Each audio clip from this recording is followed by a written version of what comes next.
इतनी high paying job के साथ शीर्ष पे पहुंच के यू लिविंग 15 महीने में आपने हेल्थ इंश्योरेंस सेल किया है कंज्यूमर को, और वो भी 30 लाख रुपीस प्रीमियम, और वो भी आप बोलते हो बड़ा कंफर्ट से किया है। आप जब जिंदा हो तब भी मेरे कस्टमर हो, जब आप चले जाओगे तब भी मेरे कस्टमर। किसी भी काम में नॉलेज होना बड़ा डीप जरूरी है ना। इसके अलावा और क्या लगता है कि ये क्वालिटीज बड़ी टॉप मोस्ट रिक्वायर्ड है? और मैं बताऊं मजे की बात, ये एक ऐसा बिजनेस है जिसमें कोई रिस्क ही नहीं है। अगला क्या प्लान है, क्या गोल है, और क्या नेक्स्ट 3 to 5 years है, जरा अनवील कीजिए।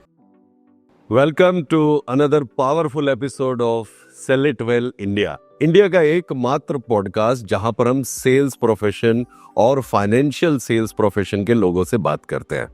आज हमारे साथ जो शख्सियत है बहुत ही पावरफुल शख्सियत है। 30 साल से ज्यादा उन्होंने कॉर्पोरेट में काम किया और मेरी तरह अपने बूट्स जो है वो हैंग कर दिए, और now he is a freelancer. वो इफ्को टोक्यो में हेड ऑफ सेल्स ट्रेनिंग थे, आज फ्रीलांसर है और बहुत सारे काम करते हैं। तो let's welcome Amarjeet Singh. Welcome sir.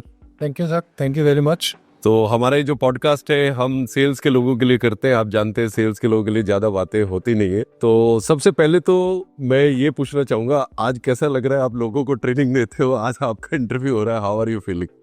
ये ट्रांजिशन है एक्चुअली।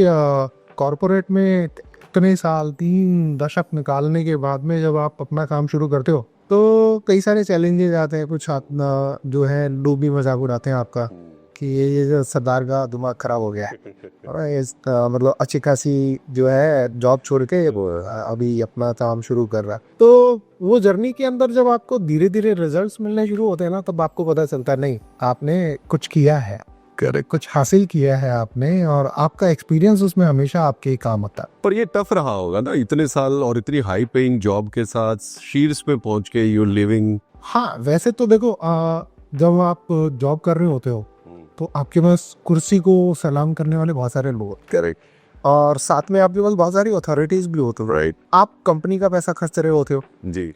लेकिन जब आप अपना काम कर रहे होते तो आप टेबल के उस तरफ बैठे होते हैं, और अब आप किसी से बिजनेस मान रहे हो। तो इनिशियली ऑब्वियसली बहुत बड़ा चैलेंज होता है, मेंटल वहाँ से निकलना बड़ा मुश्किल काम होता है कि जी यार अभी मुझे बिजनेस मानना है, राइट। और जब तक मैं ट्रेनिंग का काम कर रहा हूँ, जब तक मैं कॉर्पोरेट क्लाइंट हैंडल कर रहा हूँ, तब तक उतना डिफिकल्ट नहीं है, बिकॉज आप उसी लेवल के लोगों से डील कर रहे हैं जिस लेवल पे आप काम कर रहे थे। Absolutely. और आपका जो वेवलेंथ है मैच होता है। लेकिन जब आप B2C में चले जाते हो, जब आप रियल कस्टमर को, एंड यूज़र को डील करते हो, वहाँ पर आती हैं। मेरे को भी बहुत सारे चैलेंजेस आए थे, बाहर के चैलेंजेस से ज़्यादा दिमाग इंटरनल चैलेंजेस है। तो दोस्तों अगला क्वेश्चन मेरा यही है कि लास्ट 15 महीने में आपने हेल्थ इंश्योरेंस सेल किया है कंज्यूमर को, और वो भी 30 लाख रुपीस प्रीमियम, और वो भी आप बोलते हो बड़ा कंफर्ट से किया है।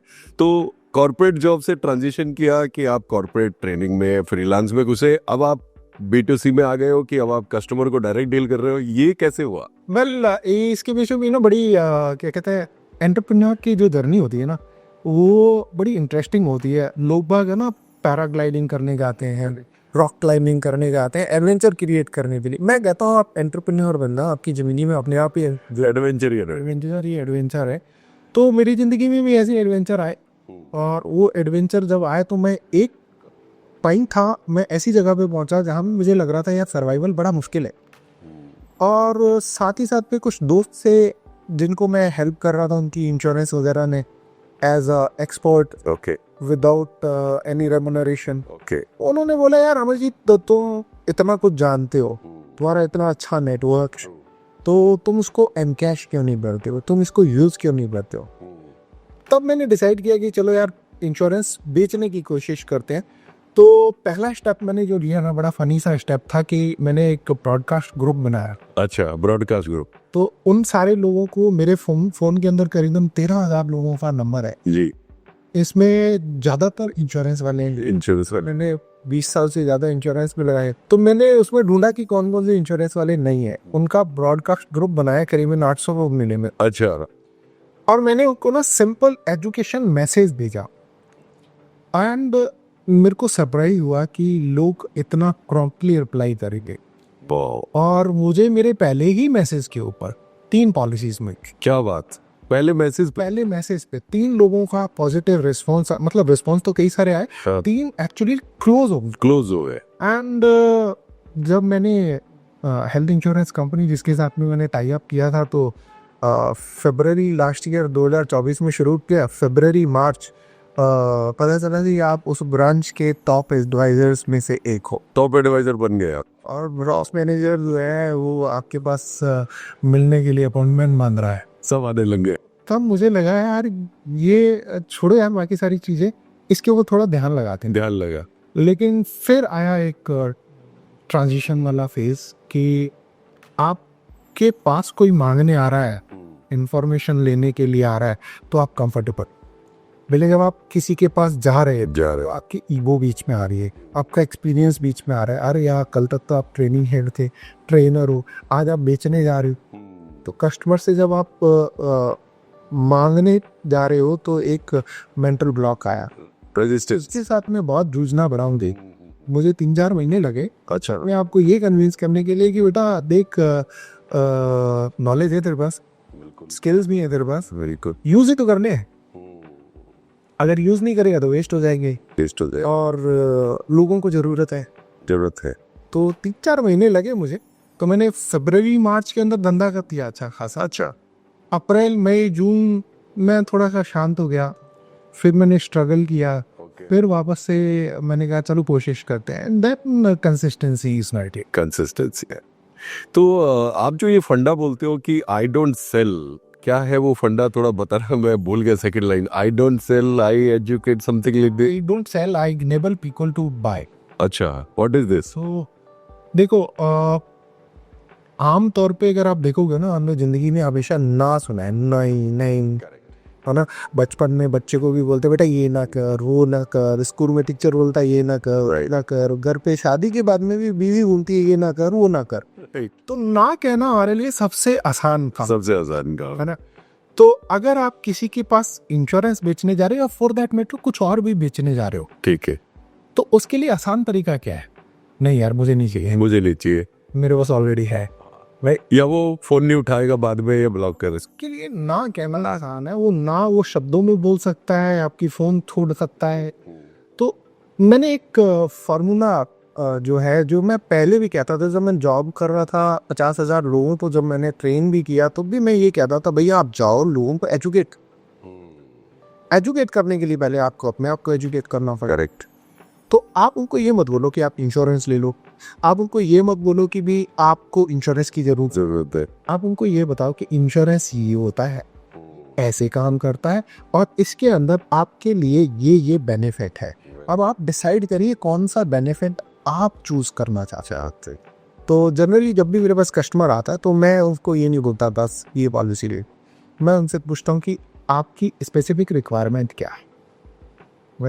तो जैसे ही मैं उनसे पूछता हूँ स्पेसिफिक रिक्वायरमेंट क्या है, साथ में एक चीज़ और बोलता हूँ कि भी अगर आप मेरे से कनेक्टेड हो, आप मेरे से डील कर रहे हो, तो मैं आपको बेचूंगा, इसका मेरा कोई एफर्ट नहीं होगा। अच्छा। तो आप मेरे से खरीदो, आप मेरे से ना खरीदो, मैं आपकी इंश्योरेंस की सर्विसेज के लिए खड़ा हूँ, मैं सर्विस दूंगा, मैं सर्विस दूंगा। तो ऐसे ही हुआ, हमने शुरू किया। जब मेरे पास कुछ कस्टमर्स आए, कुछ दोस्त आए पुराने, यार मेरा ये क्लेम फंस गया है, क्या करें। अच्छा, क्लेम फंस गया, तो आई guided them. I in fact in जगह पे तो मैं उस लेवल पे गया जहाँ पे मैंने उसकी पूरी क्लेम फाइल बनाई। अच्छा, खुद? यस, वो पॉलिसी उसने, उसका एजेंट हेल्प नहीं कर पा रहा था उसका। ओके। मैंने उसकी पूरी पॉलिसी का जो है क्लेम का स्टडी किया, पॉलिसी का स्टडी किया, क्लेम फाइल बनाया, उसके बैंक से बात किया, और वो सब कुछ कर पुरा के एक फाइल बनाया। और उसका क्लेम जो है फाइल बनाने के बाद में, प्रॉपर प्रेजेंटेशन के बाद में 5 दिन में अप्रूव हो गया। Wow wow. तो मैं उनको यही एश्योरेंस देता हूँ कि आपको मैं बेचना आया ही नहीं, मैं तो आपकी सर्विस करने आ रहा हूँ। वाओ। ये जो कस्टमर आते हैं, बहुत सारे लोग ये जानना चाहेंगे डिजिटल का क्या योगदान है ये कस्टमर लाने में या ट्रस्ट बनाने में? आज की तारीख में डिजिटल के बिना सर्वाइवल बिल्कुल मिथ्य है। और ये बिल्कुल सिंपल तरीके से शुरू हो जाता है, व्हाट्सएप, है ना। व्हाट्सएप का स्टेटस डिजिटल मार्केटिंग से आपकी वहाँ से शुरू हो जाती है। करेक्ट। देन जो मेरा फर्स्ट स्टेप था, वो मैंने जैसे आपको बताया कि the WhatsApp broadcast group and education on messages, right. उससे आपका शुरुआत होता है।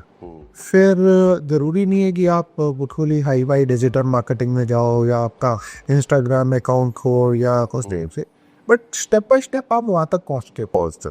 तो मैंने कोविड के टाइम पे एक यूट्यूब चैनल बनाया था जिसमें मैं लाइफ स्किल्स के ऊपर बात करता था, लेकिन जब मैंने इंश्योरेंस शुरू किया तो मैंने लास्ट ईयर उसमें हेल्थ इंश्योरेंस के ऊपर वीडियो डालनी शुरू की। करेक्ट, मैंने भी देखे, बड़े इम्प्रेस। तो उसमें हुआ ऐसा कि मेरा दूसरा या तीसरा वीडियो जो है वो हिट हो गए और 40,000 उसके ऊपर 40,000 व्यू हो गए। और मेरे को वहाँ से लीड्स आनी शुरू हो। वाओ। आज की तारीख में हालांकि मुझे कंसिस्टेंट होना चाहिए वहाँ की, क्योंकि मैं अपने ट्रेनिंग और दूसरे कामों के कारण ज़्यादा नहीं कर पाता हूँ जी। आज की तारीख में भी मेरे को वहाँ से ना रेगुलर मंथ में 1-2 पॉलिसीज वहाँ से क्लोज होता हूँ। 1-2 पॉलिसी क्लोज हो जाए।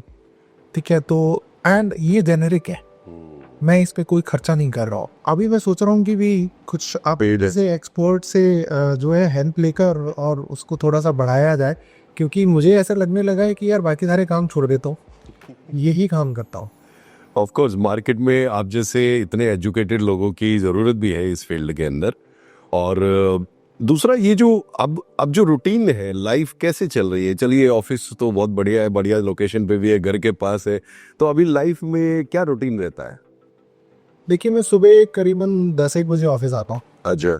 और आने के बाद में सबसे पहला जो लोगों को ज़िंदगी पर सिखाते आया है वो काम करता हूँ कि मैं चेक करता हूँ कि मेरे आज के प्रायोरिटी वाले काम क्या है। क्या है? और उसके बाद में कुछ एक्टिविटीज़ जो है रिचुअल बोले जैसा आप बोलते हो, रिचुअल सेट होने भी चाहिए। अगर करेक्ट। 5 बजे पूजा करनी है तो 5 बजे पूजा हो जानी चाहिए। हो जाए। अब उसके पीछे ऑब्जेक्टिव क्या वो बाद में देखेंगे, पहले पूजा कर लेते हैं, राइट। तो ऐसी कुछ रिचुअल्स बना रखे हैं मैंने अपनी टू डू लिस्ट को अपडेट करता रहता हूँ। हालांकि मैं सेम डे मॉर्निंग पे नहीं करता हूँ, ओके, प्री शेड्यूल करता हूँ। Pre schedule. यूजुअली मेरा दिन जो है उन्हें 4-5 दिन एडवांस प्लान होता है। अरे वाह। तो क्योंकि इमरजेंसीज के लिए स्कोप होता है, बट यूजुअली 4-5 दिन पहले शेड्यूल हो जाता है, प्लान कर लेता हूँ। तो उसमें जो गैप्स होते हैं उसके अंदर मैं अपना इंश्योरेंस बेचता हूँ।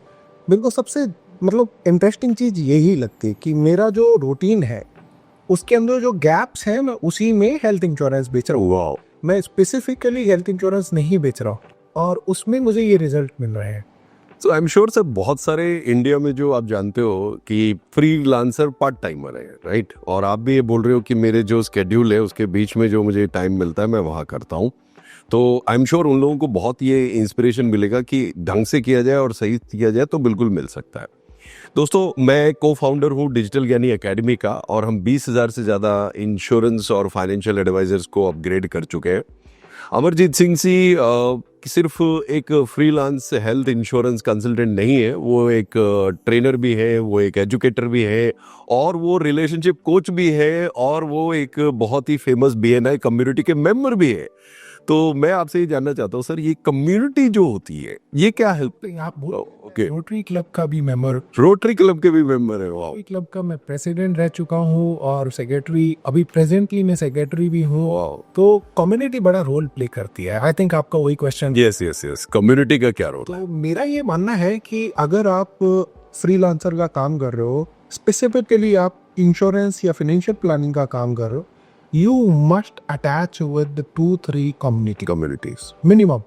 आप 2-3 communities में अटैच हो, नेटवर्किंग करें वहाँ पे। बिकॉज इंश्योरेंस के बिजनेस में ना क्या होता है कि आपका ट्रस्ट सबसे पहले काम आता है। बिल्कुल। और जब आप किसी कम्युनिटी में अटैच हो, आप रेगुलरली उसके पार्ट हो, लोग आपका बिहेवियर देखते हैं, लोग आपका डेडिकेशन देखते हैं, लोग आपका कॉन्ट्रीब्यूशन देखते हैं, देन वो ट्रस्ट जो है वो ऑटोमेटिकली बिल्ड होती है। आपको बिल्ड नहीं करनी है, ऑटोमेटिकली बिल्ड होती है एंड देन आपको वहाँ से बिजनेस भी जनरेट होता है। तो जैसे मैं BNI का मेंबर हूँ, मैं रोटरी का मेंबर हूँ, मैं 1-2 और NGOs के साथ में भी काम करता रहता हूँ एंड मैं लिंक्डइन के ऊपर भी और सोशल मीडिया के ऊपर भी लोगों से कनेक्टेड रहता हूँ। तो वो जो सारी चीज़ें हैं वो बड़ा रोल प्ले कर। तो मेरे को याद है अमरजीत जी मुझे बोलते रहते हैं कि यार एक काम कोई के लिए कोई आया, हो सकता है मैं नहीं कर सकता, जैसे लाइफ इंश्योरेंस वो नहीं करते, but I can recommend to someone who is an expert like him who believes education is important, and then वो उनके पास जब कोई हेल्थ इंश्योरेंस का आएगा they will recommend to me. Similarly ये मुझे बता रहे थे कि किसी को इंटीरियर डिजाइनर की जरूरत थी, तो इन्होंने अपने कम्युनिटी से एक इंटीरियर डिजाइनर को रेकमेंड कर दिया, तो वो उन इंटीरियर डिजाइनर के पास जब हेल्थ इंश्योरेंस की रिक्वायरमेंट आई उन्होंने इनको रेकमेंड कर दिया। लास्ट वीक का एक्सपीरियंस शेयर करता हूँ ना जी। लास्ट वीक हम एक बड़ी लाइफ इंश्योरेंस कंपनी का कंटेंट क्रिएट करते हैं लर्निंग, ओके। तो वहाँ पर उनको एक फोटोग्राफर की ज़रूरत थी बॉम्बे में। फोटोग्राफर। तो मेरे को उनका कॉल आया, हालांकि हमारा फोटोग्राफी का काम नहीं होता है जी। वो जो उनका कंटेंट हेड है उसका कॉल आया कि यार अमरजीत जी आज चाहिए आपकी। तो मेरे को इमीडिएटली दिमाग में आया कि अरे वो मेरा फ्रेंड है एक बॉम्बे में फोटोग्राफी का प्रोफेशनल फोटोग्राफर है। मैंने कहा 1 घंटे का टाइम दो, मैं आपको बताता हूँ। मैंने फ़ोन रखा और उससे बात किया और उसने बोला मैं कर दूंगा, अभी मेरे पास इस दौरान कोई असाइनमेंट नहीं है, अब ढूंढ भी रहा हूँ। I sent it for that assignment. हालांकि उसमें मेरे को नुकसान हुआ। नुकसान ऐसा हुआ कि भी जब हमने प्राइसिंग डील करी तो अच्छा। अंदर थोड़ा सा दिक्कत हुआ है। जीएसटी जेब से लग गया। तो नतीजा क्या हुआ, आप मतलब आश्चर्य होगा आपको ये जान के, और मेरे को बड़ा खुशी होती है इसमें कि वो बंदा जो को असाइनमेंट कंप्लीट करके आया करे, उसने बोला मेरी पॉलिसी रिन्यूअल के लिए ड्यू है जी, एंड मैं ढूंढ रहा हूँ कि भी मेरे को हेल्थ इंश्योरेंस पोर्ट करना है। पोर्ट कर रहा है। He ended up giving me 38,000 rupees of premium. Wow, very good, fantastic. Apart from that, उस आइसिंग ऑन टॉप, क्योंकि वो लाइफ इंश्योरेंस कंपनी में काम करने गया था, वहाँ पर उसका ट्रेनिंग देखा तो he got attracted to insurance industry. वो बोला यार फोटोग्राफी का काम मैं 365 दिन में से 100 दिन करता हूँ, सीजनल है। 265 दिन में विला होता हूँ। करेक्ट। मैं एजेंट बन जाऊँ क्या? वाह वाह वाह। मैं क्यों नहीं बनूँ यार? तो he has signed documents with me to be an agent. वाह वाह। इसका अभी 6 तारीख को एग्जाम है। सो दोस्तों, जो लोग नहीं जानते, अमरजीत सर एजेंसी लीडर भी है लाइफ इंश्योरेंस कंपनी के लिए, क्योंकि इंश्योरेंस और नॉलेज का बहुत ही गहरा इनका नॉलेज है। एक तो आपने बोला कि फ्रीलांसर के लिए या किसी भी काम में नॉलेज होना बड़ा डीप जरूरी है ना? इसके अलावा और क्या लगता है कि ये क्वालिटीज बड़ी टॉप मोस्ट रिक्वायर्ड है? देखो मैं ना इसको 4 डायमेंशंस में डिवाइड करता हूँ। जी। पहला डायमेंशन है ह्यूमन डायरेक्शन, ह्यूमन डायमेंशन। तो आप कितने अच्छे से लोगों से कनेक्ट करते हैं, वेरी गुड। तो दैट इज वेरी इंपॉर्टेंट। आम तौर पे मैं यहाँ पे थोड़ा सा ज्ञान मार दूं क्या? जी जी जी। आम तौर पे क्या होता है कि हम लोगों को कस्टमर देखते हैं, प्रोस्पेक्ट देखते हैं, लेकिन हम उनसे कनेक्ट नहीं कर पाते, करेक्ट। क्योंकि हमको बिजनेस दिखता है, हमें पॉलिसी चाहिए। पॉलिसी चाहिए। तो पहला वो इम्पोर्टेंट है, वो डायमेंशन सबसे इम्पोर्टेंट डायमेंशन वो है, क्योंकि आपको एंट्री वहीं देगी, आपको ट्रस्ट वहीं बिल्ड करने का मौका मिलेगा। जी। दूसरा डायमेंशन ये है कि आप इसके बियॉन्ड उस बंदे के साथ में कितना अच्छे से उसकी रिक्वायरमेंट को अनफोल्ड कर पाते। देखिए मैं बताता हूँ उसको, मैं ऐसे बोलता हूँ कि इंश्योरेंस की रिक्वायरमेंट आपको भी है, मेरे को भी है। कोई भी एजेंट या कोई भी फ्रीलांसर किसी की भी इंश्योरेंस की रिक्वायरमेंट क्रिएट नहीं कर सकता, राइट। अनकवर कर सकता। अनकवर कर सकता है, ब्यूटीफुल वर्ड। क्रिएट नहीं करना है, अनकवर कर। कवर कर सकता है। उसको भी पता है कि जरूरत है, लेकिन वो उसको एक्सेप्ट नहीं कर रहा। आपका दूसरा जो इम्पोर्टेंट पार्ट है वो ये है कि आप उसके साथ में, जैसे आप कई बार बताते हैं, आपका वो वीडियो देखा था जिसमें आपने अपनी डॉटर के साथ में जो फाइनेंशियल प्लानिंग का किया था, उसको भी पता मुझे करना है, लेकिन उसको एक्सेप्टेंस नहीं आ रही है, तो आपको उसको वहां तक लेके लाओ। फिर तीसरा जो इम्पोर्टेंट पार्ट आता है वो है आपकी नॉलेज।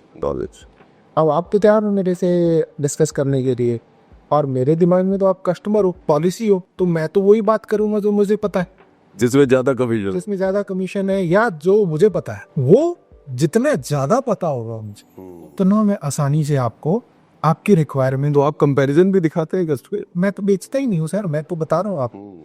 मेरे पास अगर कोई कस्टमर आता है, वो बोलता है जी ए कंपनी, बी कंपनी, सी कंपनी, ई कंपनी, इनसे मैंने बात कर ली हुई है, मेरे पास एच कंपनी है, तो मैं इन ABCD प्लस H का सब का निचोड़ निकाल के देता हूँ उसको कि आप तो डिसाइड कर। अब आप डिसाइड कर लो। Wow, this is a brilliant way of selling, कि कस्टमर को एजुकेट कर दिया, कंपेयर कर दिया, वैल्यू फॉर मनी उसे दिख गया, प्रोज एंड कोन्स दिख गए, अब आप डिसाइड कर लो। और मैंने सुना है कि आप ज्यादा फॉलो अप भी नहीं करते हो, दैट इज फोर्थ पॉइंट कि आप बेचने जाओगे तो फॉलो अप करोगे ना। अगर आपने बेचना ही नहीं है तो आप फॉलो अप नहीं करो। मैं इसका फॉलो अप को मैं ऐसे कहता हूँ कि आपने पॉलिसी के लिए फॉलो अप नहीं करना, आप उसके साथ में कनेक्टेड हो। आप उसको ये मत पूछो कि सर पॉलिसी के बारे में क्या सोचा, राइट। आप उसको किसी को क्वेश्चन को डिफरेंट तरीके से पूछ सकते हो, सर कोई और इन्फॉर्मेशन चाहिए क्या, रादर देन आस्किंग कि भी सर आपने डिसाइड दिया है क्या। मैं उससे पूछ सकता हूँ कि सर डिसीजन लेने में कहीं और मेरी हेल्प की जरूरत, कोई क्वेरी है क्या, मेरी जरूरत है, वाह और चाहिए क्या। Very nice. तो अमरजीत सर, अब तो अगला क्या प्लान है, क्या गोल है और क्या नेक्स्ट 3 to 5 ईयर्स है, जरा अनवील कीजिए। सर मैं ना जब ट्रेनिंग करता था, नौकरी करता था, तो मैं एजेंट्स को बोलता था भाई हेल्थ इंश्योरेंस जरूर खींचना, है ना, क्योंकि हेल्थ इंश्योरेंस अगर मैंने आपको एक बार पॉलिसी बेच दी तो आप लाइफ लॉन्ग में, रिन्यूअल कराओगे, करेक्ट। आप जब जिंदा हो तब भी मेरे कस्टमर हो, जब आप चले जाओगे तब भी मेरे कस्टमर हो। जी क्योंकि जब आपने मेरी पॉलिसी, आपने अपने 15 साल के बच्चे का मेरा इशाद में इंश्योरेंस दिया है, जी 10 साल बाद में वो बच्चे की शादी होगी, जी उसका पति मेरे पास आएगा, जी राइट, फिर उनके बच्चे आएंगे। बिल्कुल। मैं ये बिजनेस अपने जीते जी चलाऊंगा, मैं अपने बच्चों को भी ट्रांसफर करके जा सकता हूँ। वाह, लाइफ लॉन्ग बिजनेस है ये, राइट। और ये बढ़ता है। बढ़ता कैसे है कि इंसान इवॉल्व होता है। जब मैंने पहली पॉलिसी हेल्थ इंश्योरेंस की ली थी तो 3 लाख रुपए की, 3 लाख के लिए। दूसरी पॉलिसी मैंने 15 लाख रुपए की, करेक्ट। फिर तीसरी पॉलिसी मैंने 25 लाख। 25 लाख। तो मेरा वो कॉन्स्टेंटली इम्प्रूवमेंट होता जा रहा है। प्रीमियम भी बढ़ता है ना इसमें। आपका इंश्योरेंस बढ़ रहा है तो प्रीमियम बढ़ेगा। करेक्ट। दूसरा, आपकी एज बढ़ रही है तो प्रीमियम बढ़ेगा, बढ़ रही है तो फैमिली बढ़ रही है तो प्रीमियम बढ़ेगा। Right. ये आपका बिजनेस भी ग्रो कर रहा है। बिजनेस में अभी आपने मेरे से गोल पूछा है तो उसको मैं ऐसे बोलूंगा कि भी मेरा टारगेट है कि मैं अगले 3 साल में 5 करोड़ रुपए का हेल्थ इंश्योरेंस का पोर्टफोलियो खड़ा, 5 करोड़ का प्रीमियम। 5 करोड़ का पी, ठीक है। तो 5 करोड़ का प्रीमियम खड़ा करने के बाद में मैं बाकी कुछ नहीं करूंगा। ओके मैं रिटायर्ड लाइफ जीऊंगा। ओके। अब लोग बोलते हैं रिटायर्ड लाइफ तो नहीं जी पाओगे, 5 करोड़ का प्रीमियम इकट्ठा करके किसी के क्लेम आएंगे, किसी के कुछ आएंगे। करेक्ट। तो मैं इसको वहीं फिट करता हूँ। जी। आप सोचो रिटायर्ड आदमी क्या करता है। रिटायर्ड आदमी सुबह लेजिली उठता है, अपना रूटीन अलग होता है उसका। ट्रेडिशनली रिटायर्ड आदमी घर के बाहर कुर्सी लगा के बैठा रहता है। तो जाता था, और बेटा राजेश क्या हाल है, और सुरेश क्या हाल है, आजा तेरे साथ एक कप चाय पीते हैं। बस यही करना हमने भी। 5 करोड़ का पोर्टफोलियो खड़ा कर लो कि कुर्सी जो है आपकी वो आप वर्चुअल कुर्सी कर लो। अच्छा, ये ऑनलाइन। जो बंदे हैं जो 5 करोड़ रुपए का जिन्होंने बिजनेस दिया है, इनसे हालचाल पूछते। क्या कॉफी पूछते रिटायर्ड आदमी को पता चले कि वो बगल वाले सेठी साहब एडमिट हैं तो क्या करता है वो, बन जाता है, मिलने जाता है, 1 किलो मौसमी लेके पहुंच जाता है। आप मत जाओ, क्या बात है, बहुत बढ़िया, एक्सेलेंट। रिटायर्ड लाइक जियो आप। तो 5 करोड़ का हेल्थ का प्रीमियम तो मेरे ख्याल से 60-70 लाख का इनकम तो इसमें आराम से बच जाएगा, है ना। और सर्विसेज आप प्रोवाइड कर ही देंगे। और रिटायर्ड लाइफ जी लो, आप सर्विस मत बोलो, वो रिटायर्ड लाइफ। रिटायर्ड आदमी हो। इन लोगों के साथ में मैं नेटवर्किंग करता रहता हूँ, होता रहता हूँ। तो दोस्तों, आप कितने साल के, 40, 45 या 55 या 60, इट डजेंट मैटर। आप 3-4 साल में भी 5 साल में मैक्सिमम 5 करोड़ का पोर्टफोलियो बना लो। और ये एक ऐसा प्रोडक्ट है जिसको कस्टमर जीते जी और उसके जाने के बाद भी चलता रहता है, कमीशन बढ़िया रहते हैं, और आप अपनी रिटायर्ड लाइफ अभी फिट कर लो। बहुत बहुत बढ़िया सर। अब आप बहुत सारे लोग इसको देख रहे होंगे, कंज्यूमर होंगे, कई इंश्योरेंस कंपनी वाले होंगे, कई फाइनेंशियल एडवाइजर होंगे, कई आपके और मेरे जैसे ट्रेनर भी होंगे, और कई पार्ट टाइमर फुल टाइमर होंगे। तो मेजरली अगर कोई आदमी रिस्क लेने से डर रहा है कि यार मैं जॉब छोड़ूं और इस बिजनेस में कूदूं नहीं कूदूं, क्या मैसेज आप देना चाहते हैं?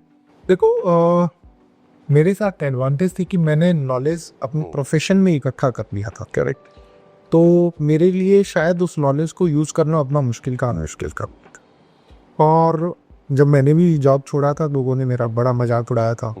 देखो कलेश भी हुए थे, घर कलेश हो जाता है, कैंसर ज्यादा भी ले रहे हो तो रिस्क तो उठाना पड़ता है। रिस्क जितना बड़ा होगा उतना बड़ा रिवॉर्ड होगा।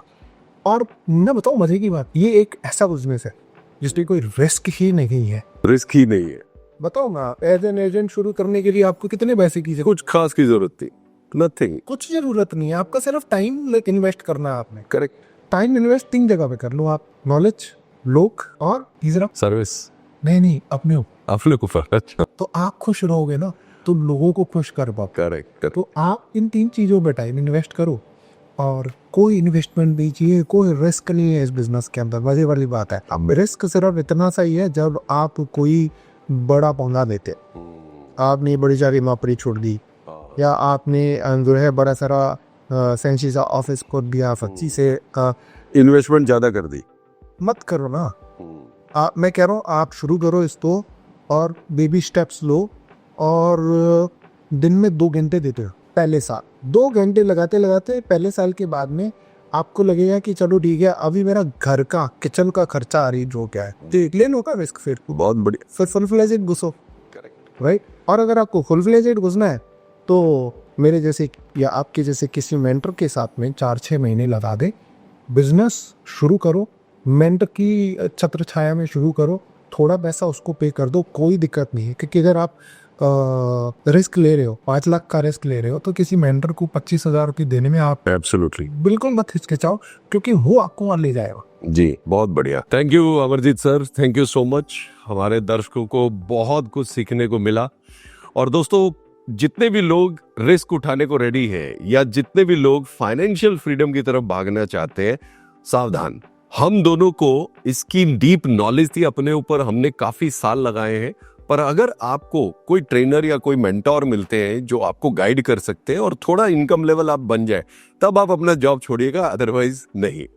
रही बात इनकी जो ऑलरेडी फुल टाइम इसमें है, जो सर ने फंडे बताए हैं, दोबारा देखिए इस पॉडकास्ट को और सुनिए और समझिए और नोट्स बनाइए, एक्शन लीजिए। देखिए, भारत में ज्ञान की कमी नहीं है, भारत में कमी क्या है? एक्शन टेकर्स की कमी है, and I am sure you will take action. याद रखिए, अगर एक जाट और एक सरदार कर सकता है तो आप तो शायद बहुत अच्छा कर सकते हैं, और आपके पास सही यंत्र तंत्र मंत्र होगा तो हवन बढ़िया होगा और वरदान भी बहुत अच्छा मिलेगा। So Yogendra Malik is signing off now from Sell it well India on behalf of Digital Gyani and Digital Gyani Academy. Thank you so much for listening and watching. अगले पॉडकास्ट में मिलेंगे एक बहुत पावरफुल गेस्ट के साथ, and I will see you in the next podcast. Comment जरूर कीजिएगा कैसा रहा, कैसा लगा, ताकि हमें मोटिवेशन मिले। Thank you.